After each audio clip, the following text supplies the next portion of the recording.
La balance bénéfice-risque, elle est quand même pas mal, il y a beaucoup à gagner et peu à perdre si jamais Benoît venait à ne pas sortir victorieux de ce combat. Qu'est-ce que tu viens de dire là? God of War, très probablement de retour à l'UFC Atlanta le 30 mars 2024. Donc cette carte-là, il y avait déjà Manon Fiorot qui allait se taper contre Erin Blanchfield pour la place numéro 1 de Contender. Et donc Mathieu...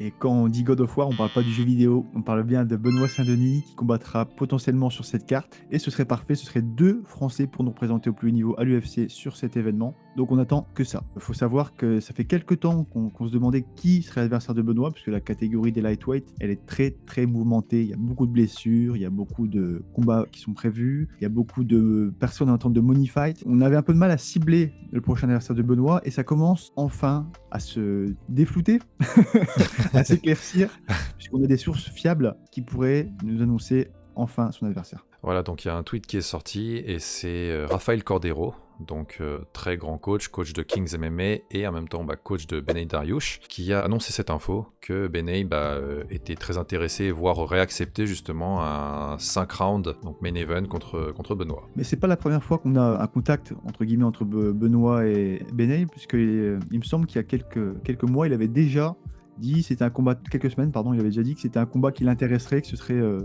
un très très très bon combat pour lui.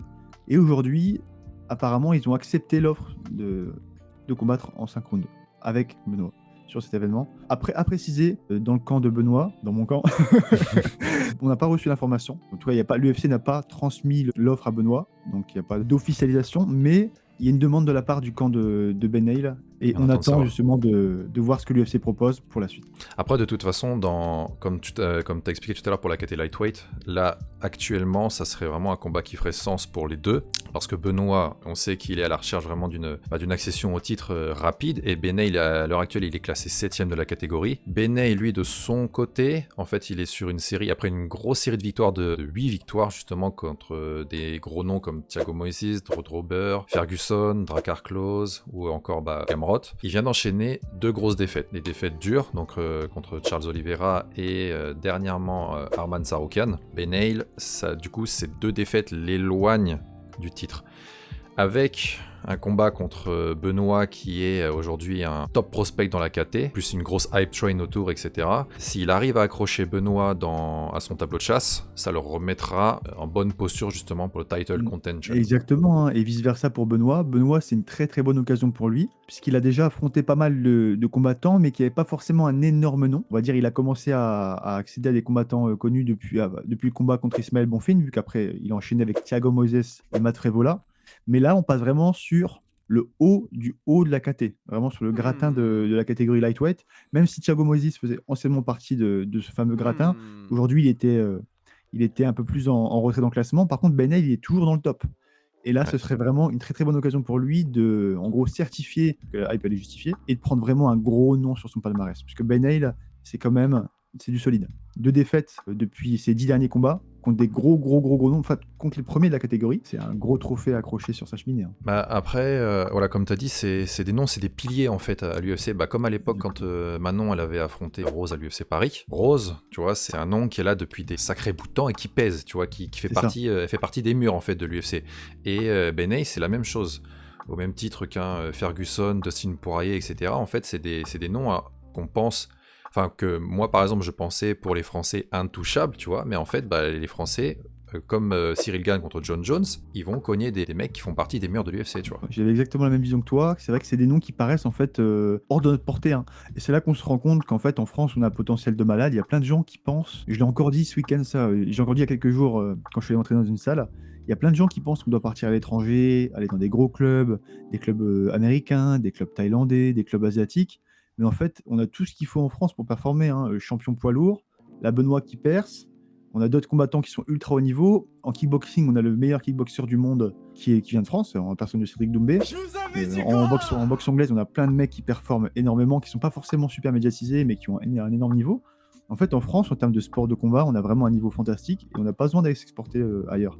On a vraiment des compétences de malade et aujourd'hui, c'est encore confirmé en MMA. Donc petit rappel aussi pour la KT lightweight, qu'est-ce qui se passe, qu'est-ce qui va se passer? Donc, on a Charles Oliveira contre Tsarukyan qui est en discussion. Voilà, c'est annoncé, ça va potentiellement se faire. On a Makhachev contre Justin Gaethje pour la ceinture donc des lightweight qui est aussi en discussion. Alors si c'est pas même déjà signé. Fiziev et Hooker ils sont blessés. Fiziev il s'était fait les croisés il me semble et Dan Hooker encore des soucis avec son avant-bras qu'il avait brisé contre Jalen Turner. Il y a Dos Anjos contre Gamrot qui est signé. Chandler McGregor, voilà, vous pouvez retrouver dans la dernière vidéo qu'on a fait. Et Dustin Poirier. Alors Dustin, c'est un cas un peu à part parce que, alors, il a eu sa chance au titre, il a échoué. Il a fait des gros money fights contre Conor et en fait aujourd'hui c'est ce qu'il recherche, il veut du money fight en fait. Il y avait un petit pourparler avec Nate Diaz, pour un retour de Nate Diaz à l'UFC mais je pense pas que ça se fera. Et donc voilà un peu, Dustin il est un peu bloqué dans sa situation donc Il pas veut grand du chose à faire fric. avec lui. Il veut du fric, Il veut ouais du carrément fric. il veut du fric ouais. Et du coup, c'est vrai que ça nous laissait assez peu de personnes possibles pour le combat de Benoît. On avait aussi Jalen Turner qui était disponible, mais c'est vrai que tout de suite attaquer un Jalen, c'est pas forcément aussi intéressant qu'attaquer un Beneil Dariush, puisque Jalen, même il performe énormément en ce moment, il est pas connu. Il est pas connu du tout, que ce soit des Français ou que ce soit des Américains. C'est pas un mec qui est très médiatique, c'est pas un mec qui est dans le top classement depuis longtemps. En fait, c'est un peu une sorte de guet-apens, puisque c'est un combattant qui est assez chiant, il a un style particulier, il est très grand. C'est un combattant qui est assez relou à affronter. Il est fort, il performe et il est pas très connu. En fait, l'intérêt pour Benoît, il est quand même assez moindre de partir combattre contre ce genre de profil, alors que d'autre côté, un Beneil, c'est du pain béni. C'est vraiment du pain béni.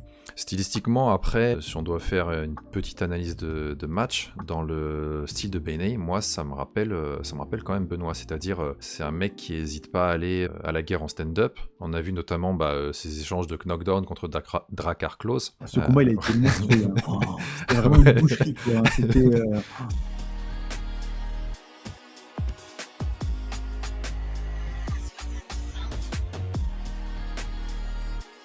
C'était incroyable ce combat. Il a une grosse lutte aussi. Il a une grosse lutte. Il a un très bon sol. Après, en termes de propreté technique, je mettrais un petit avantage à Benoît. En termes de menton, un gros avantage pour Benoît. Énorme. Énorme. Ouais, c'est pas du tout le même menton. Hein. C'est vrai que Beneil, pour le coup, il a pris quand même beaucoup de dégâts dans sa carrière. Il a pris beaucoup de KO assez lourds. Sur ses 2 derniers combats, c'est encore confirmé parce que il a perdu dans les 2 cas par KO. Et même avant sa série de victoires, il avait pris des beaux KO, notamment celui contre Edson Barboza, qui était magnifique, où il a pris un genou sauté en plein menton.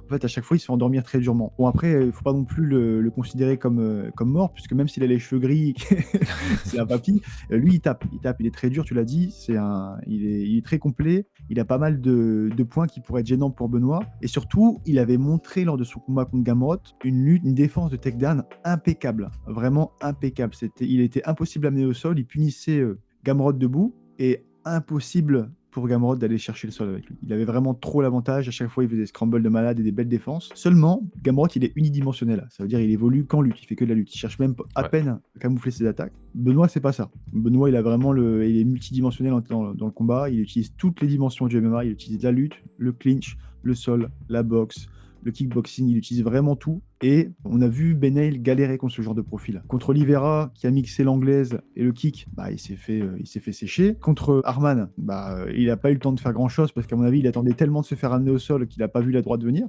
Donc j'ai l'impression qu'il a un petit peu de mal à gérer justement ces combattants qui sont multidimensionnels, qui évoluent sur plusieurs disciplines dans le combat. Et je pense que ça va être très problématique pour lui d'affronter Benoît parce qu'il excelle vraiment dans ça. Beneil, je sais plus, c'est droitier ou gaucher? Il est droitier dans mes souvenirs. Hein. Oui, c'est ça, il est droitier parce qu'il s'était pris je m'en souviens, j'ai encore l'image du genou sauté de Edson Barboza quand Beneil met un jab, il descend sa tête et il se prend le genou en pleine. Ah ouais, quand il se fait éteindre, c'était clean, sec, c'est waouh, gros KO. C'est un des plus beaux genoux que j'ai vu à l'UFC en tout cas. Beneil, toujours un profil, même s'il y a les 2 défaites, toujours un profil très solide, beaucoup à gagner sur ce combat. En soi, je dirais, on va dire que la balance bénéfice-risque, elle est quand même pas mal, il y a beaucoup à gagner et peu à perdre si jamais Benoît venait à ne pas sortir victorieux de ce combat. Qu'est-ce que tu viens de dire là?